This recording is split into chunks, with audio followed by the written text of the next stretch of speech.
Assalamualaikum warahmatullahi wabarakatuh. Apa kabar anak-anak ibu kelas 5? Tetap semangat, jaga kesehatan. Tapi jangan lupa ya, tetap harus kita berolahraga. Oke, kali ini kita akan melanjutkan pelajaran. Jangan lupa simak videonya baik-baik. Check it out. Ya, anak ibu sudah siap? Ya, kita akan belajar bahasa Indonesia kelas 5 yaitu tema 2. Kali ini kita akan belajar dan membahas tentang dua materi, yaitu materi tentang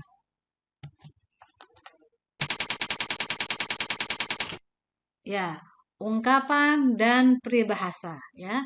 Dua materi ini akan kita bahas yaitu tentang ungkapan dan peribahasa. Mungkin anak-anak ibu pernah mendengar beberapa kata ungkapan ataupun peribahasa yang bisa digunakan dalam sehari-hari. Sekarang kita akan masuk tentang pengertian ungkapan, contoh ungkapan, pengertian peribahasa, dan contoh peribahasa. Kita masuk untuk materi pertama tentang ungkapan.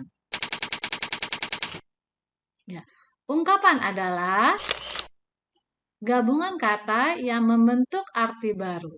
Ya, jadi ungkapan ini adalah gabungan kata yang membentuk arti baru.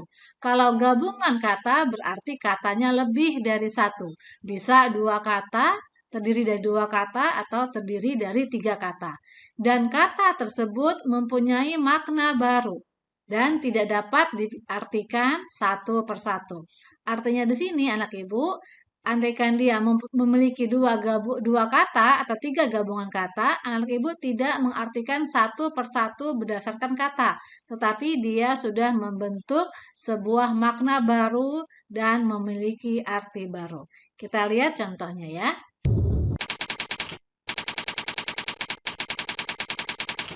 Ya, contoh yang pertama adalah buah tangan. Gabungan kata dari kata buah dan tangan. Tetapi ini artinya tidak satu persatu. Tapi dua kata ini sudah digabung memiliki makna baru. Artinya adalah oleh-oleh. Sekarang kita lihat penggunaannya dalam kalimat. Pamanku datang dari Bali. Ia membawa buah tangan yang banyak sekali. Anak-anak ibu, arti dari buah tangan. Nah, buah tangan memiliki arti oleh-oleh. Jadi, arti dari kalimat ini, pamanku datang dari Bali, ia membawa oleh-oleh yang banyak sekali. Nah, itu contoh yang pertama. Sekarang kita lihat contoh yang kedua. Naik pitam. Naik pitam artinya adalah marah. Kita lihat penggunaan ungkapan naik pitam dalam kalimat. Ayah pun naik pitam melihat tingkah Tono yang sudah 2 hari tidak mau berangkat ke sekolah. Nah, arti naik pitam di sini adalah marah. Ayah pun marah melihat tingkah Tono yang sudah 2 hari tidak mau berangkat ke sekolah. Nah, itu dua contoh ungkapan yang memiliki arti baru dan tidak bisa ditafsirkan ataupun diartikan sesuai dengan kata dasar. Ya, jadi ungkapan itu merupakan gabungan yang memiliki makna baru dari dua kata. Oke, sekarang ya. Ini vitamin untuk anak-anak ibu, ya. Anak-anak ibu hanya mencari arti ungkapan. Bisa dilihat di Google atau boleh ditanya sama ayah bunda yang di rumah arti ungkapan dari 5 kata ungkapan di bawah ini ya, yang tertera di video ini. Silakan anak ibu salin nanti cari artinya lalu salin ke dalam buku latihan. Sementara yang tadi arti ungkapan dan contohnya anak-anak ibu bisa mencatat ke dalam buku bahasa Indonesia. Kita masuk ke materi baru. Sekarang kita masuk ke dalam peribahasa. Peribahasa. Apa yang dimaksud dengan peribahasa? Peribahasa adalah kelompok kata atau kalimat yang digunakan untuk mengiaskan maksud tertentu atau hal yang diumpamakan. Kalau tadi ungkapan hanya terdiri dari beberapa kata, sementara peribahasa dia berupa kalimat, ya. Kelompok kata atau lebih dari 2-3 kata yang digunakan untuk mengiaskan atau mengumpamakan atau mengandaikan. Kita lihat contohnya. Contoh yang pertama, tong kosong, nyaring bunyinya. Artinya adalah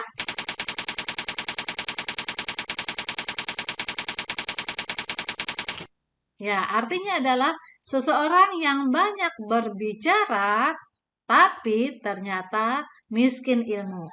Jadi, ini adalah perumpamaan. Tong kosong nyaring bunyinya, perumpamaan memiliki arti orang yang suka berbicara tetapi sedikit dalam ilmu. Selanjutnya, besar pasak daripada tiang. Artinya,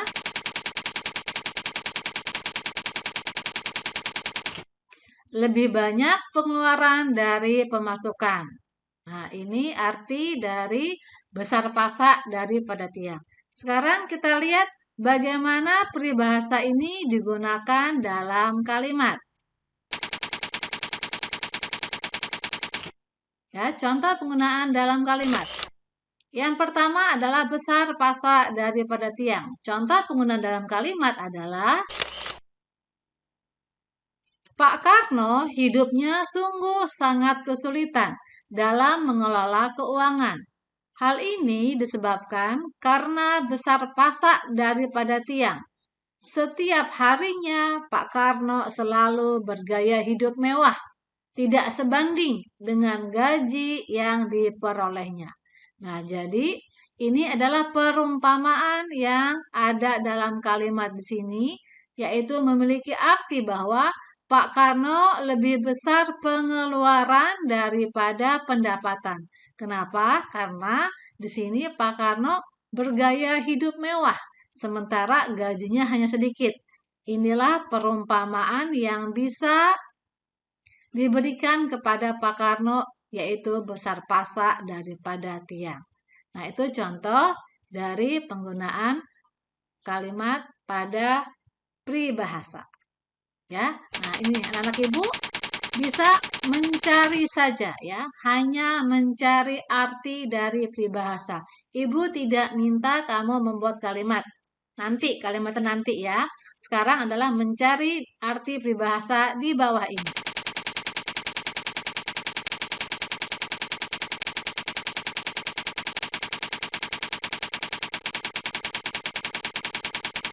Ya, ada 5 peribahasa. Air susu dibalas dengan air tuba. Air tenang menghanyutkan. Bagai air di daun talas. Berakit-rakit ke hulu, berenang-renang ke tepian. Bersakit-sakit dahulu, bersenang-senang kemudian. Cepat kaki, ringan tangan. Nah, ini adalah peribahasa. Anak-anak ibu bisa mencarinya atau bisa bertanya kepada ayah atau bunda yang di rumah ataupun kakak. Oke, anak ibu, inilah pelajaran kali ini tentang ungkapan dan peribahasa.